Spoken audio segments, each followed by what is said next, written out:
Ladies and gentlemen, boys and girls, children of all ages, after 22 years, the Arsenal have won the freaking Premier League.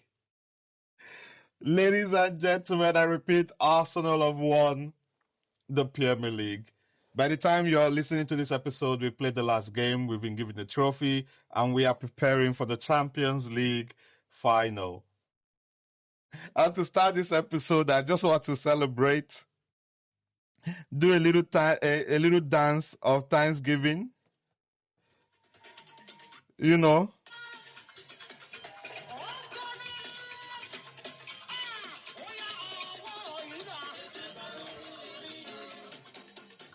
You know, follow me dance. Celebrate with me now. What's my business with Celebrate with me. Why are you a hater? I'm not a hater. Like, do your celebration.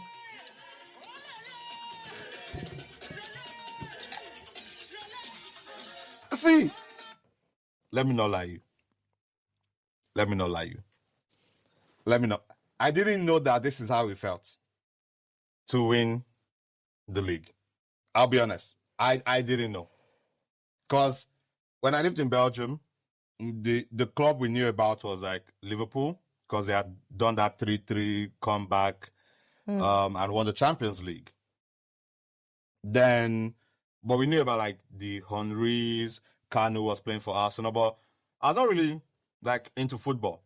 When you move to this country, football is... It's a big thing. It's a big thing. It's a religion, you know. And then I started watching Arsenal. I moved there 2008. Okay. At this time, Henry has left. You know, we just moved to the Emirates.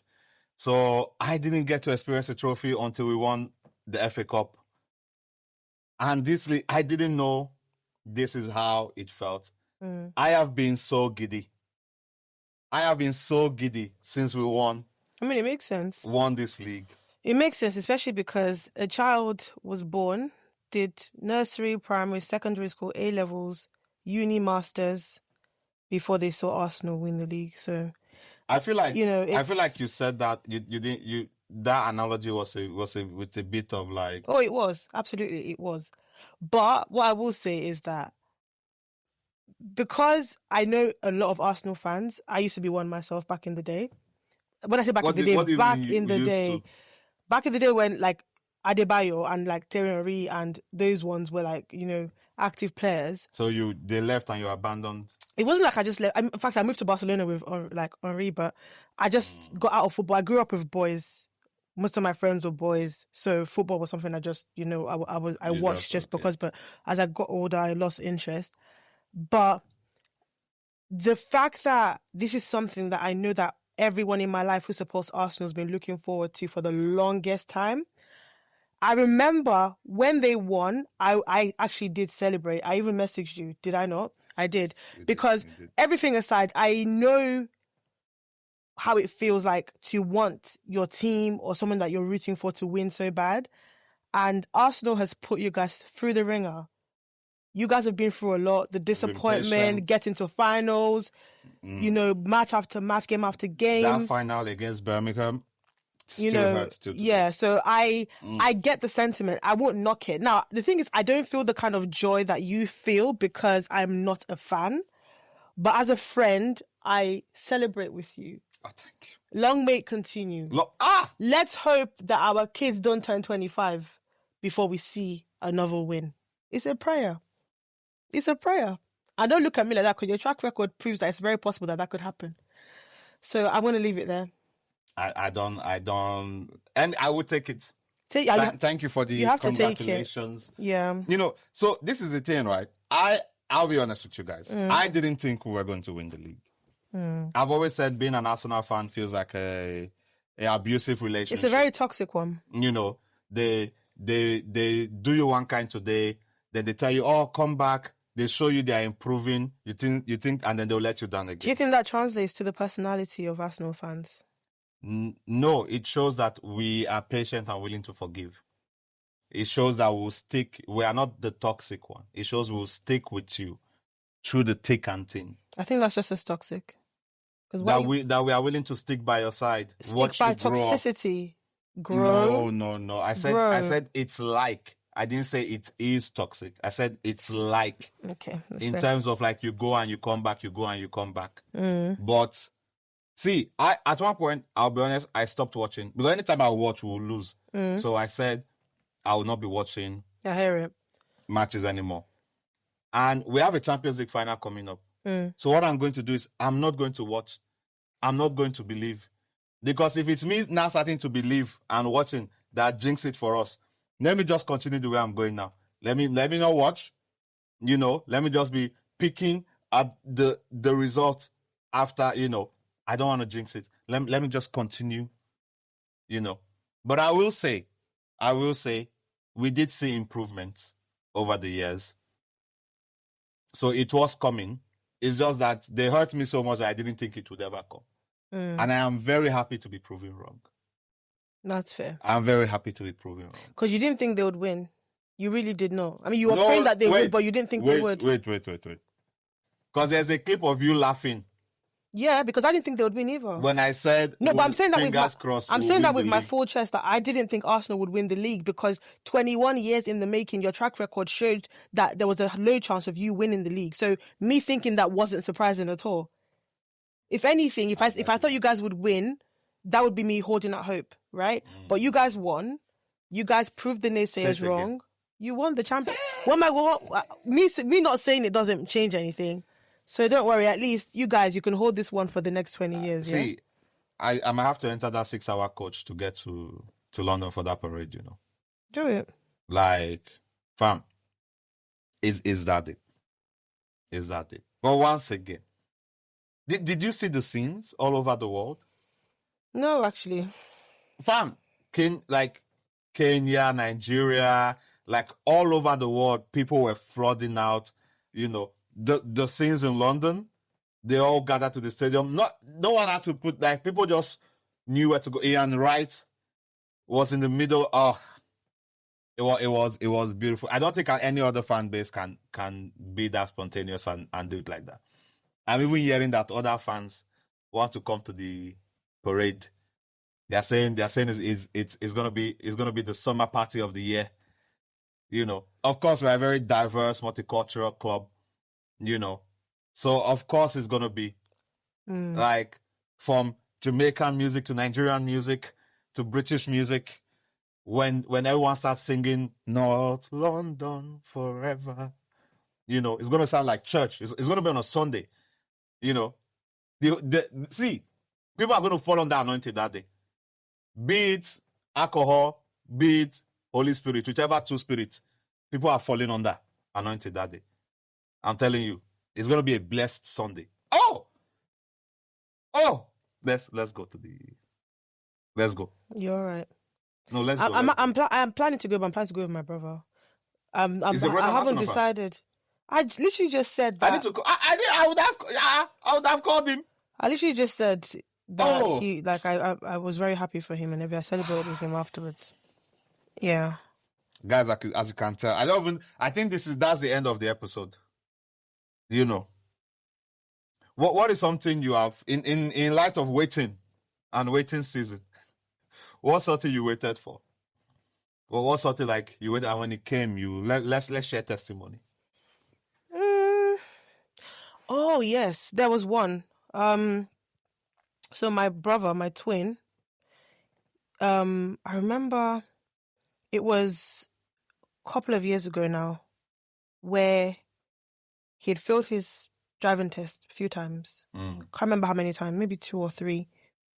And obviously the center that he uses is one of the toughest, yeah. I didn't realize that was that some people say if you do it late at night, you have less chances of passing. Yeah, or first thing in the my test, for example, was at 7:13 in the morning in one of the toughest centers to pass in the UK. I passed in London.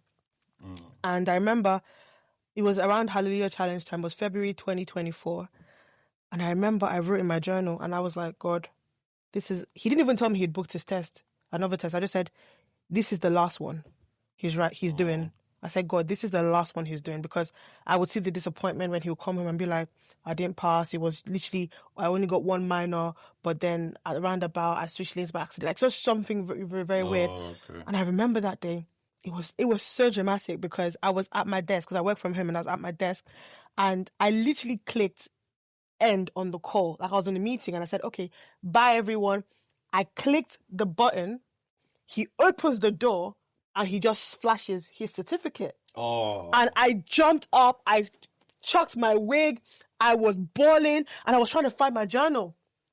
And I found my journal. I was like, look. And I literally wrote it there in my Hallelujah Challenge journal that he's going to pass his test. That's the last test he's writing.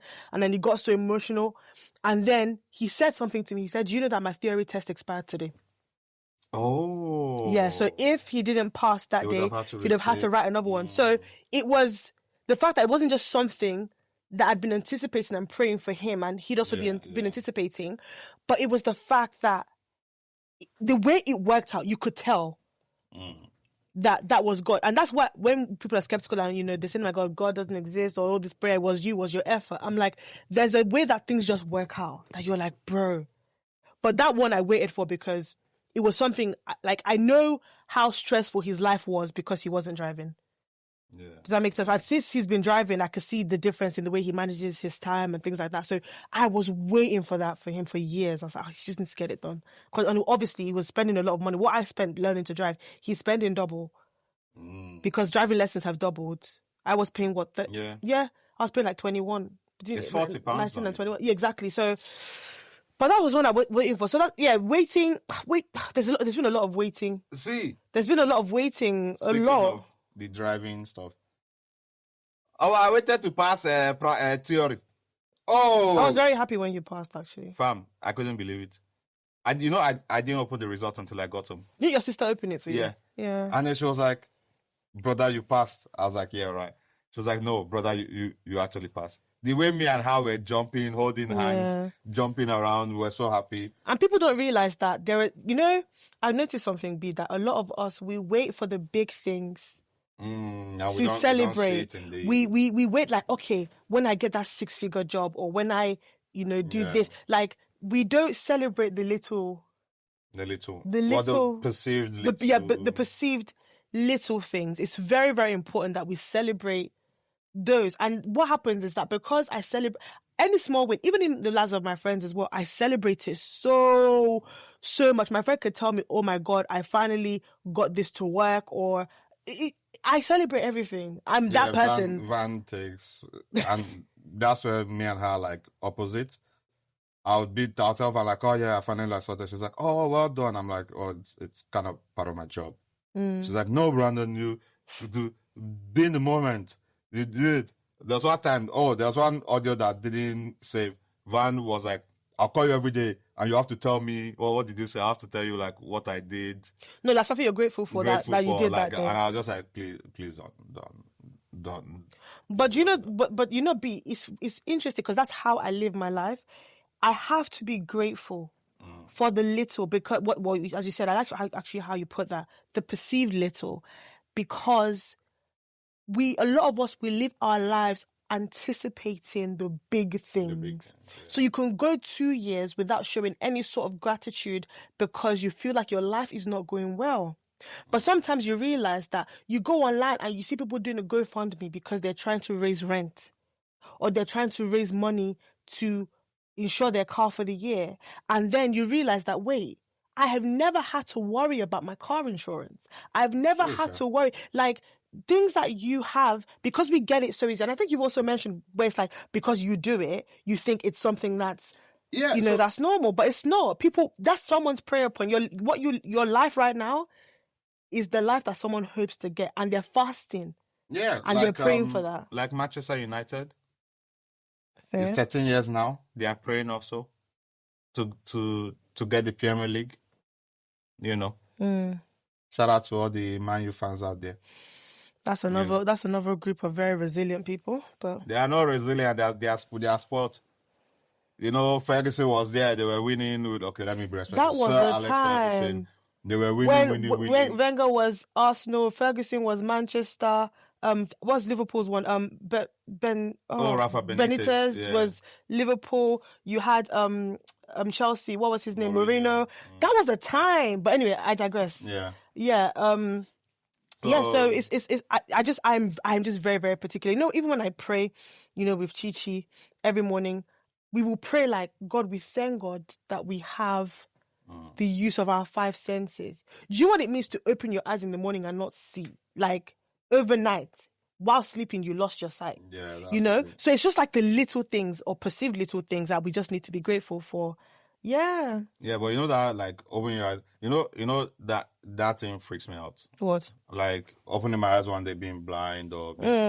Because I'm afraid of dying. Yeah? Yeah, like, dying legit freaks me out. That's why I couldn't be an airbender. You know?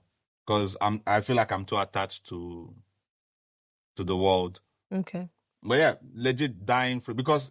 And I know Christians will now say, well, you are going to heaven, Christ. Yes, but it legit, like, freaks me out. And then my mind goes into this deep dive of, like, what's life and what happens when a bird dies or a spider, you know. And now I have to, like, read all the meanings into every single... Yeah, but yeah, dying freaks me out. The only bit that freaks me out about, you know, passing is being forgotten.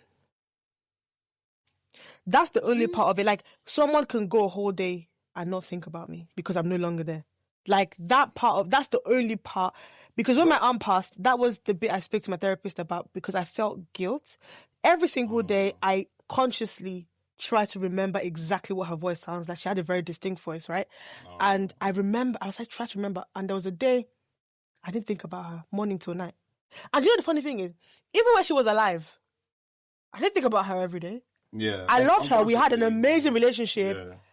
But I didn't think about her every day. But now that she's not there, I'm like, no, I must. And then I realized that we all have busy lives. I could go a whole day and not, maybe it's hard now to think about you because we're business partners. So we have things where I'm like, okay, if I'm editing, I'll see you. If I'm doing this, I'll see. But some people, I go 2-3 days and they don't cross my mind and they're one of my best friends in the world. But it's just life. It's like in my subconscious, they're there. Like if I need to speak to you right now, I can pick up the phone. But it's the same thing when my big mommy passed, the same thing when my grandmother passed.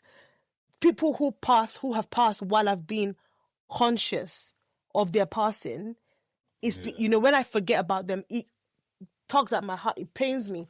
So that's the only part I'm like, so eventually there'll be a time where y'all won't remember me like that, or I will be an afterthought. So I'm the opposite with that.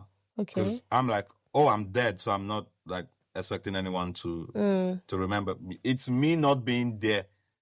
And you're missing out all the fun. Like, I don't know what my sisters are doing. No, it's not even fun. Like, I don't know what's happening in my sister's life. Yeah. You're just gone. Yeah. From the earth. Yeah. Like, you're just gone. So that's what like freaks me out when I think about. I was saying to I was talking to Sis on, was it Wednesday or Thursday, and I said to her, my cousins are doing very well. They're doing so well. Like God is showing us so much favor and love.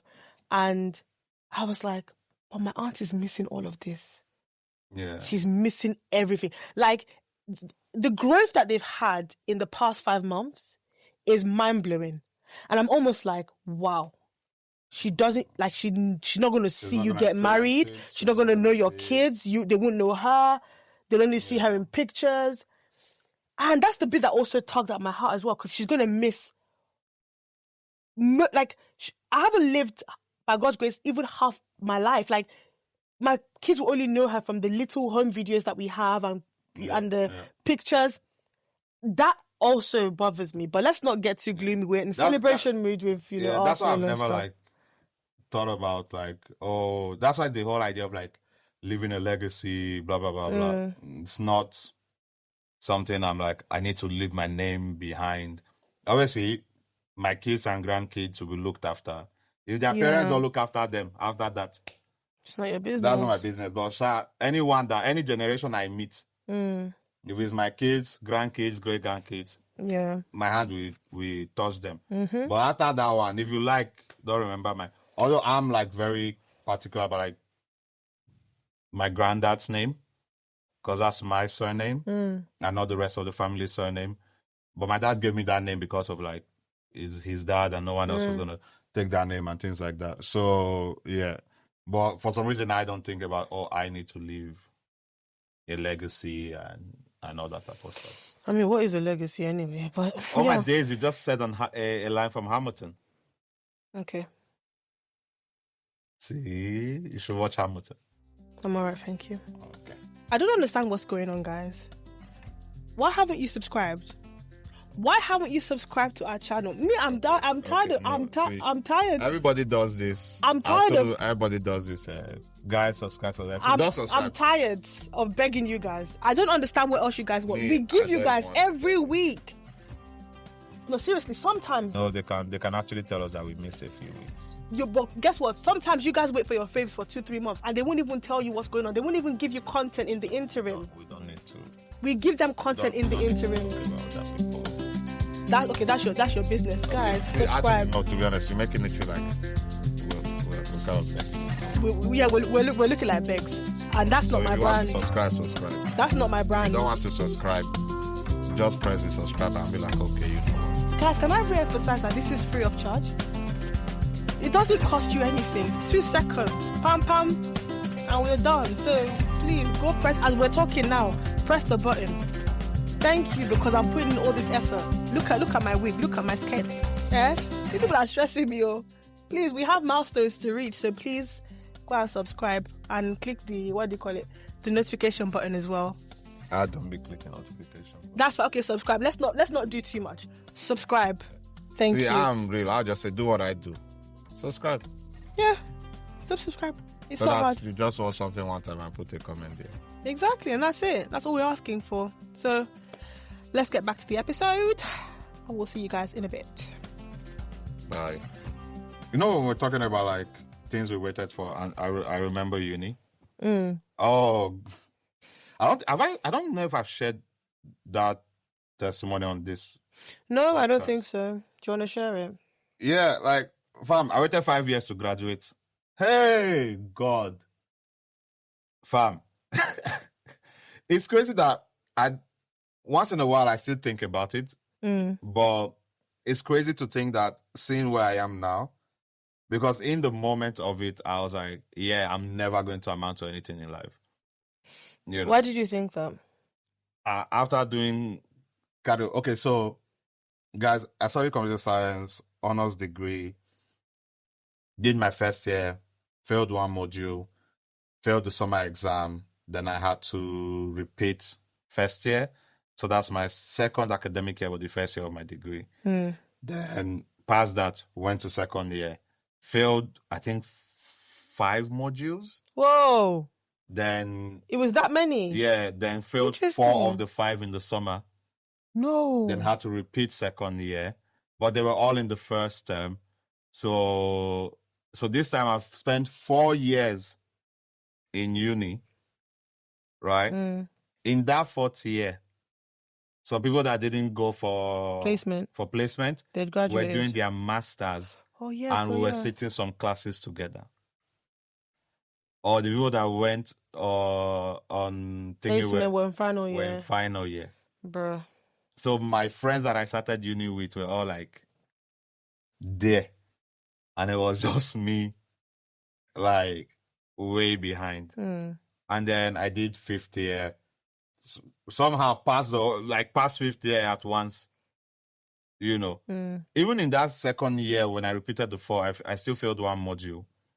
Because of that, they took me from a honors degree to an ordinary degree, which was supposed to have less credit. But they somehow left me on the system as I was in a honors degree.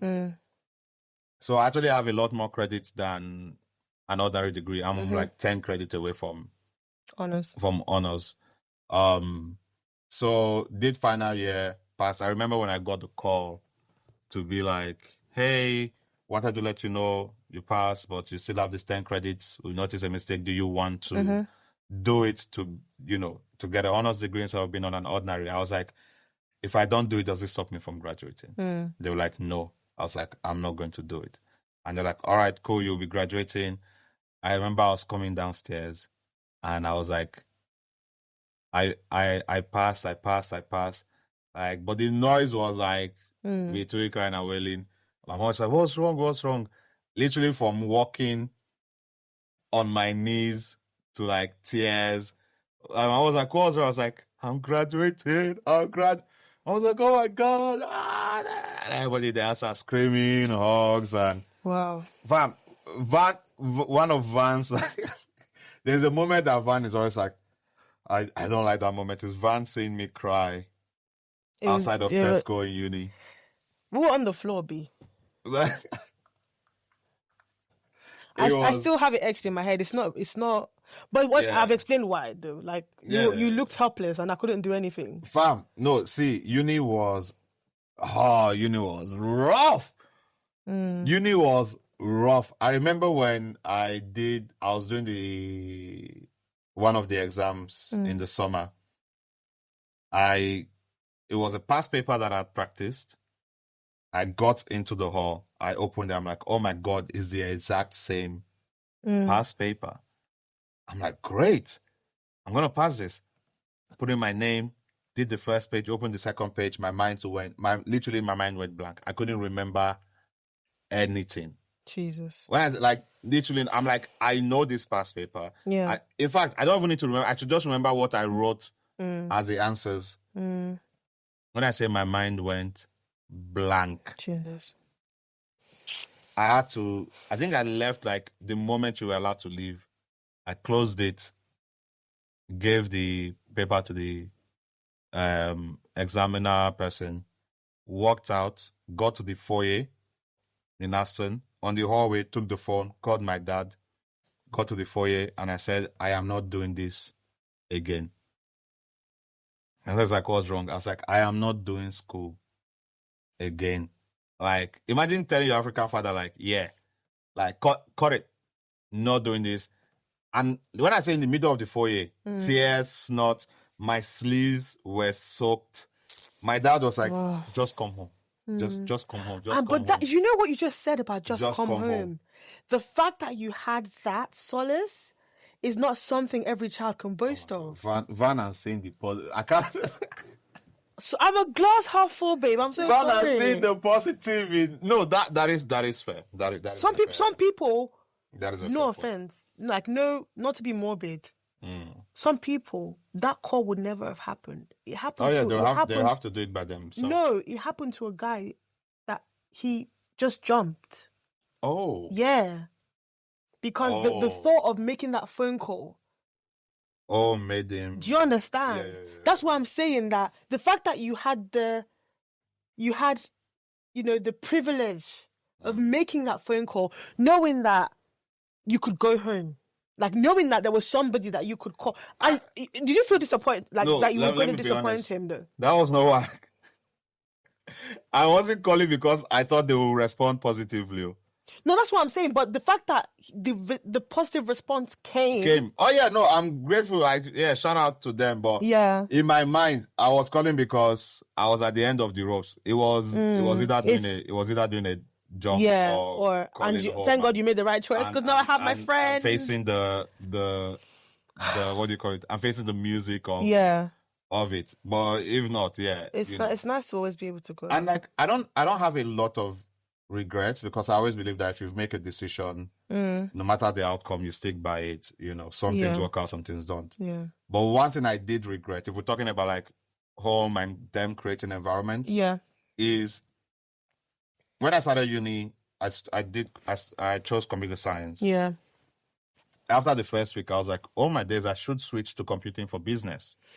But I was so worried about maths, what parents would say. Oh, because it was already a struggle for them to even agree to this computer science thing. Really? Yeah, because they wanted... they think it's going to be Yahoo? No, they wanted medicine. Like, I just told my dad, like, I will fail you.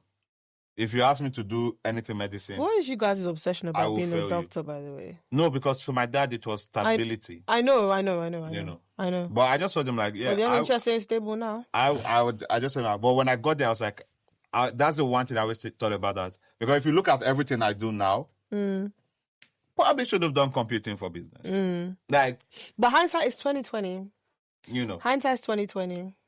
Yeah, hindsight 2020, but yeah, you know that's one of the things. But yeah, fam, that graduation day, not even the day, just the relief after that call. I don't care that my degree says ordinary on it. Has anyone checked your degree since you started working? The thing is this. Funny thing is, and now let's talk about like how life. I even want to share my uni one because my uni one was somehow. You'd graduated. You didn't know I was sick. Was it? In my final year. Oh. I graduated a year late. Yeah, I'll get into it. Were you going to say something? Oh, no, I was going to say, like, how life, like, because you said, has anyone checked my degree? No. So when I repeated second year after the first term, because all my repeat courses were in the first term. Yes. I was home, and then someone came to, someone was like, oh, your dad told me you're home. There is this like floor working job where you go to, there's a new software given to a hospital. Yeah. And you learn about the software, then you can train people. It was like, I can train you on that. Train me on it. Gave my details to an agency. They called me. I was like, I have computer science background. They didn't even need to hear anything else. I was like, there is a job, a contract role in Leeds.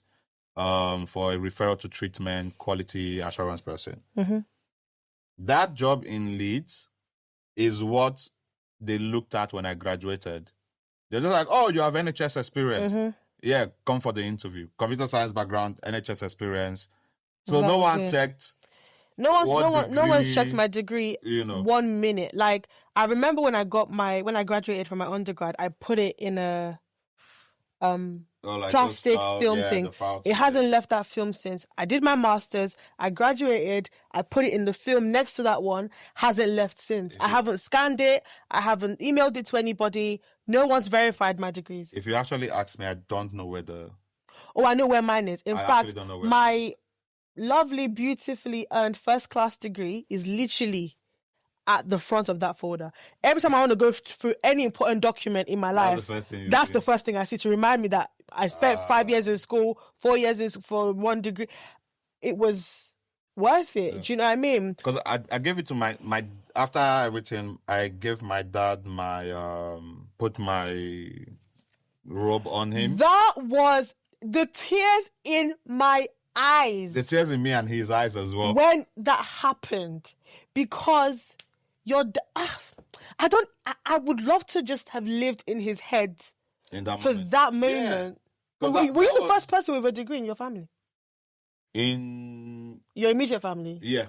You know? Because my dad really loved education. He wanted to go to uni. His dad passed away. He couldn't afford it. Then he focused on, I always say this, his dream was his children would never carry a Nigerian passport and they would go to school. And that was the like literally, my dad's dream of his kids going to school. I am the least educated in terms of academics. First sister already done two, including masters, got in for PhD, decided to go and be a teacher, passed that one. She's a teacher now. Second one has a nursing degree and is doing a master's in midwifery. Third one has already 1 degree and she got in for vet school, which is 5 years.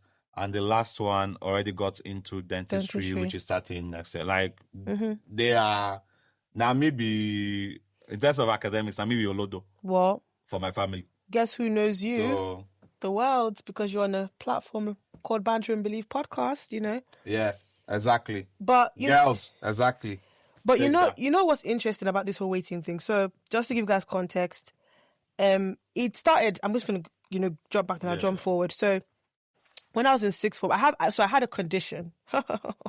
One day we'll talk about this condition of mine. I had a condition that was inflicted by a medical practitioner. So it was actually a medical error, malpractice or whatever, which meant that I had very terrible... basically, my hip was deteriorating since I was like 2, a year and a half, 2, where I got an injection into my sciatic nerve. So anybody who knows what that is and knows what necrosis is knows how serious it was. So I had a very, very, very significant limp. I lost a lot of tissue in one leg, especially in my glutes and my quads, my thighs, right? So the pain, I lived with chronic pain. This is why till today I'm not really a fan of painkillers, because no pain can surpass what I was going through. But then in sixth form, I remember I was writing one of my chemistry exams. I was almost done, my back locked. I went temporarily blind because the pain was that bad. I could not see. So eventually got painkillers, did my exams, didn't do one, but then they extrapolated my grade, whatever. I got into uni. All that was fine. And then my final year, January exams, the same thing happened again. I was writing reaction engineering, backlogged, ambulance, took me to the hospital. So I didn't finish that exam and I didn't do the last one, which was 2 days later. So then the summer exam, I got better because obviously painkillers, I was on like 30 milligram codeine and I had to take 2 tablets 4 times a day. Like I was in and out of, it was a mess. So fast forward to my summer exams, smashed it. So then they had to make a decision, and I don't want to say your name because your name always is etched in my memory for life. You're the reason. Yeah, I had to wait 1 year to graduate. So basically, because I hadn't done those 2 exams, they spoke to the exam board, and the exam board, first thing they did was they assessed the exam paper I was writing, which meant I was on track to actually, in fact, that exam, if I'd carried on answering the rest of the paper the way I'd answered the first question, I would have got a first in that exam. Oh. So what they wanted to do, they wanted to extrapolate my grade, very similar to what they did for my A-levels. Yeah. But because there were 2 exams, one of which I didn't finish and the other one which I didn't write at all, the first lecturer said, fine, extrapolate her grade. The second lecturer said, no, she has to write it. Oh. So because the second lecturer said, I have to write it, they now said, okay, actually, you might as well redo the first one, but neither of these exams will be capped because we counted it as your exam in the summer will be counted as a first attempt. So your grade won't be capped. Yeah. The only thing is you are not going to graduate until 2018 because my graduation was in July 2017. The exam would be in August. What did I get in those exams be? 84 and 86. So I was so glad that they didn't cap it. Obviously, the good thing is I started my master's that same year, but I got my results end of August, so it didn't matter. But I had to wait a whole year. So I was graduating with either my friends who, had to, wait a year, or people, I don't know. Yeah. I didn't know them, but I did my ceremony. I walked across the stage. I got my degree. That's for those who always wonder why I had to the graduations in 1 year. That's because I did my undergrad graduation in July 2018, and then I did my master's graduation in December 2018. But in my head, that whole year, it was so painful because I remember at that time, because I was still in uni, I was still on campus at the time, I was the one who checked most of my friends' results. And I went to that board to check their results, knowing full well that my name was not going to be on there. Yeah. My name was not on there, and it was painful because I'm like, again, like I have to wait. But I was like, you know what? It was worth it. I got my degree. But till today, I'm just like, and that's why I've always been glass half full, because failure doesn't move me. In fact, growing up, my mom, I've said it, I even said it, in her birthday video, that she was very strict with my education. Like, she didn't want to hear failure. But I'm fine with failure, because if I fail at something, it will never be because I didn't put in my best. It will never be because I didn't try. It just wasn't my time. And that's why I don't half-ass anything. Like, I'm going to do it, which, can be annoying when I'm working with you or anybody. So, because you might be like, oh man, Val always overstimulates me and stuff. But it's like, because if, for example, something doesn't work out, it will not be because I didn't try. That's not to say that you don't try. What I'm just saying is that that's always my approach to stuff, which is exactly why I'm always like quite anal with time and we need to do, because that's also why I picked you to work with, because I need someone that like that working. But I think now that we are both sitting here with the things that we've picked up and like what's happened in that last 10 years of our lives, what will you say is the one experience that you had that, even though it rocked you at the time, you're grateful it happened because it helped you build something that you benefit from now? Shit. Was that question too much? No, because the first answer that came to my head is... Hello? Hey, just wanted to check in on you. Because I think you all forget that we actually have a segment where we want you guys to, write in, let us know how you're doing, what's up with you. That's right. Big wins, small wins. Big victories, little victories. You will forever come on that. But anyway, on a serious note, do please write in, want to hear from you and, know how you're doing. Don't worry, we're not here to spread your business online, even though it will be online. Yeah. But Van it's would be anonymous. the one to do that. She's famous now. Oh my gosh. So yeah, bring your dilemmas in. Let's put it on that page. She's famous now, so yeah. Yeah, but we have a form in our bio, so click the link in our bio and fill out the form. We won't say your name, especially if you don't want us to. We'll say it. But yeah. No GDPR laws here. Yeah, sorry. All right. Bye, guys. Maybe another regret, but it's the 2022. 2022. What happened in 2022? So I had a breakup that led to me. That was part of the final thing that led to me going to therapy. Yes. And therapy, yes, changed my life. Yes. So yeah, to be honest, if I had gone to therapy sooner, or if someone had, for God's sake, diagnosed or just noticed but that I'm not normal, maybe some things would have been easier in life. Because how we didn't know that I had dyslexia is still beyond me. How they didn't think this boy might be neurodivergent. I mean, to be honest, they probably didn't. My parents probably didn't even know. I mean, I give you a lot more grace now. What neurodivergence was. Do they even want to know?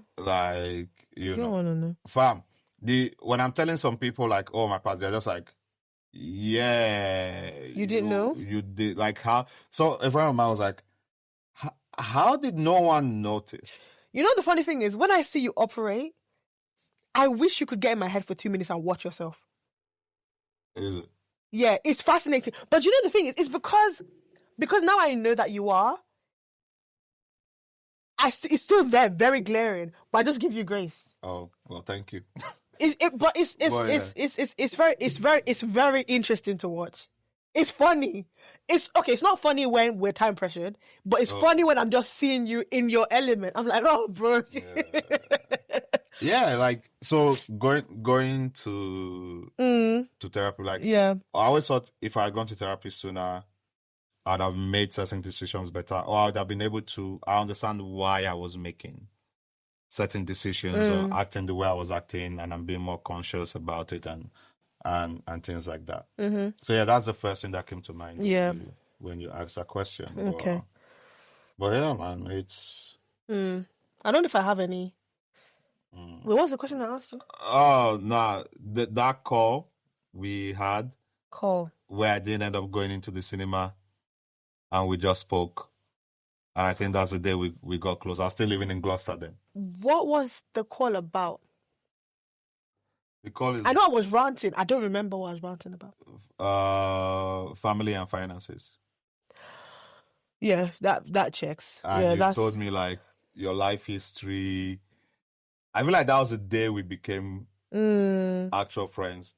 Because the way Van introduced herself to me, it was in November 2014. No. When I graduated 2016. No, it was 2014. November 2014. Was it November? Our conference, yeah. When did it was the start of my second year. 2016, because remember my birthday 2015? That's when you came to that flat. Oh, okay. Yes. No. Yes. Because that's the year I met. No. So that conference. Yeah. Is that conference not where I met? No. It was the one after. Oh, was it? Yeah. Okay. I always thought it was there. Yeah, Van came to me. I was just like, hi. I was like, me, confused. I was like, hi. No, I didn't go to you. You guys came to where me and Yemi were standing, and you're like, oh, hi, I am this. And I'm like, I know. Yeah, she just said, I know. And I'm like, Okay. How do you know? So like, I know who you are. And again, me, I'm just like, oh my God, this is another person I've probably like, maybe we worked together or I've met this person before and I can't remember. And now I'm like, oh my days, another one I don't remember. I'm going to feel like shit. But yeah, that was how Van introduced herself to me. But I feel like that call was one where I was like, oh, we're friends. Yeah, it was one of... Yeah, and actually, I'm thinking like, what moment would you... I mean, my life has been very tumultuous, if I'm being honest with you. But I think... I'll say this. Because of my mobility issues, it built my tough skin. Right? Yeah. I can be quite annoying because I'm hard to penetrate. No pun intended. Right? It takes a lot to... You would have to work overtime to get under my skin. Why did you... Again, no pun intended. I don't know what's going on. But, for example, like verbal abuse, talking down at me, criticizing me. They don't get to you. It doesn't, because I told you that someone told me I had a leg and a half. I was 8 or 9 years old. Yeah. So when you grow up and when you grow up and you're like basically disabled, you're basically disabled because my mom doesn't like to. But I'm like, I grew up disabled, right? And I was always in pain. Please tell me, did she, because of that, not like get you on any programs or any... Oh yeah, because we're calling forth things as, that are out of the ordinary.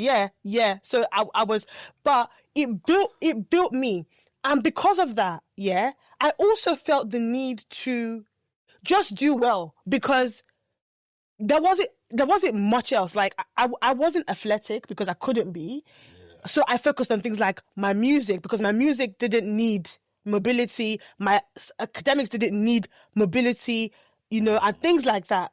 But more importantly, people had called me names. I think my mom probably be hearing a lot of this for the first time, because my mom doesn't understand the extent of my bullying and like the mockery and things like that. Yeah. But till today, like my self-esteem is so healthy. And I always tell people that, it's very easy for it to come off as arrogance. But my self-esteem is so healthy because it had to be. So I built that. So when it came to... I'm the kind of person that I could use the same phone 10 years and you can never shame me with the latest technology. You can never shame me with designer items. You can never shame me with anything, because I love... I'm just me and I love me. And that was what built that. So yeah, I'll say that. Yeah. But all in all, I think everything that, we built has brought us here. Yes. And I never thought I would be doing like, doing a joint venture with you. I just never saw it. I know. I'm not even mad at that. Like in uni, if you met me in uni, you would not. I had ideas.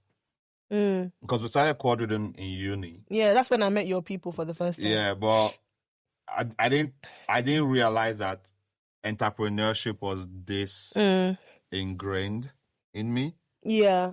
And I remember that my pastor asked me, what do you want to do? And I just said, I want to build things. I didn't even know how to describe it. I was just like, it would be nice to start something, build it and leave it. Yeah. And then go on. But I didn't realize that. Yeah, so uni, yeah. I didn't see any of this. I used to have a YouTube channel. Yeah. Yeah, but I used to have a YouTube channel. I remember. I featured on your YouTube channel. I featured on your YouTube channel. Yeah, it's true. But I never saw myself as... Because even YouTube, I enjoyed it in uni. When I finished uni, I did like a few episodes and I was done with it. I always saw myself as a corporate babe. Like when I saw myself 15, 20 years, I saw myself in some big company where I was on like the 17th floor and I wore a suit to work and I had a briefcase and I had my laptop bag and I would sit in an office with like a glass. That was literally what I saw, right? I've always been an academic and I've always excelled at it. I never thought I would be an entrepreneur. That one was even out of the... Do you know Elizabeth? Shout out to you, Elizabeth from Ario here. She told me one day, she said, you need to start selling your food. Your food tastes too good for people to not pay for it. So Pop and Chop, we're grateful because that conversation you had with me was why I started charging for food. And that summer, I got my name and I started selling pop and chop food, yeah? So, but I never saw myself as an entrepreneur or like a podcaster or a media personality, business owner. Once again, you know. And I know, like, that question you asked about, like, you know, things that happened, you know, you're grateful for because it all worked out. Yeah. The same way you're speaking about Elizabeth, for me, it was Yemi. Yemi, yeah. Like seeing Yemi build like Lively Stones. I wrote for Lively Stones. I think they asked me to write once or like an interview. I can't remember. I wrote something that got me into a few family meetings, but I digress. Yeah, so like seeing her build like Lively Stones and just like her ability to bring things to life was one of my inspirations. So like, I could actually have an idea. Same for Pam. Do you remember Pam? Bring it to life. Yeah. Pam Sotu? Yeah, photographer. Yeah. Oh, do you know we actually, now thinking about it, I'm not surprised we turned out like this because our group, our circle in uni was quite, you know, and everyone's doing great now. Shout out to you guys. Yeah, shout out to you. But before we go, I want to shout out a brand that we both love. Fashion & Co. Eco. Because once again, I'm wearing Fashion & Co. Eco. And this particular one I love because it's summer. Wait, what did I do? And before they say, you didn't send us your measurement. Because after this episode now, I will send my measurement. I've not heard back about if they will give me cloth. Don't worry, it's coming. Fashion & Co. We'll reach out to them. I've not heard if they'll give me cloth. We'll reach out to them. Van is always, I'm wearing Fashion & Co. I'm wearing Fashion & Co. No, think of Fashion & Co. Like, it's just... The co-host in the Fashion & Co. The co-host is not wearing any fashion. Please. We need something for our guy. This episode is an exemption because obviously, you know. Oh, no. But yeah, let me just. But this one I particularly love because obviously the weather is really hot at the moment. It is hot, but because it's so breathable, this is Funtua from northern Nigeria. Feel it. Feel it. Feel it. I'm trying to make a point here. Feel champion. Look at that. Feel champion.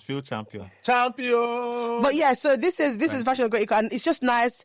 It's got pockets. Every lady knows that if your outfit has pockets, it's a big thing, and it's got like Ashoke pockets and a collar, and it's Funtua from Northern Nigeria, very breathable. And when I came to them, my brother ironed this. I didn't even think you could iron it, but he ironed it and it didn't burn. So this is 100% Funtua.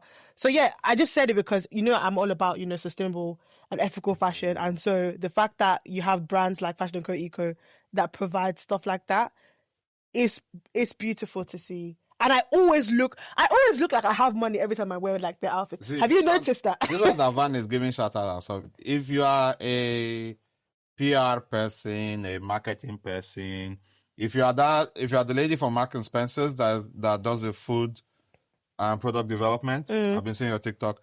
If you are, I don't know, a HR, anyone tell your brand to come and sponsor us. Get in now. See, the shares are cheap. Don't get in season 3 and say, we want to do brand play. I tell you, get in now. Yeah, please reach out to us. We are very low. Oh yeah, we keep relationship well. Yeah. I'm just telling you, get in. I'm not trying to be braggadocious, but I'm just letting you know. Like, please, Boasty. This would be a good chance. Boasty, dial-up, reach out, please. Thank you. So just come and sponsor 1 or 2 things. Yeah, Give me cloth, me I wear. But ladies and gentlemen, once again, as we sign out, because this episode is coming out after we've been given the trophy. Okay. As we sign out, once again, Arsenal has won the Premier League, the champions of England. Sorry, before we go, do your spiel. Let me go on. I'll do my spiel after you've done this because I have to overshadow and overpower whatever it is you're about to do. I'm very nervous. Do your spiel. Do your spiel. Okay. So whilst he's doing that, please be sure to like, follow, share, subscribe. We're aiming. I think we're approaching very slowly but surely 500 subscribers, and we can't do that without you. So please subscribe, Share the links to your friends and your enemies. Share the reels. Please comment. Get out of my DMs with your comments and go comment on the post so, we can, increase our engagement.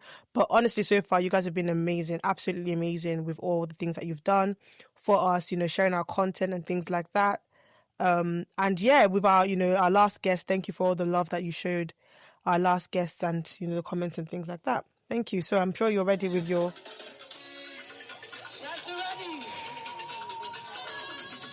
Are you ready? Let's go.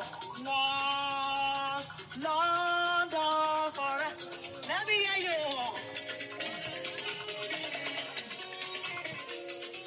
you. Okay, I'm going to dance since we're signing out.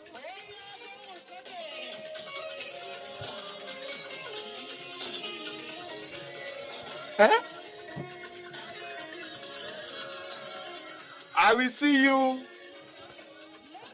I will see you at the parade. Bye-bye. Champions of England. And who knows? We might be doing the double. We are the Champions League final. But let me not jinx it.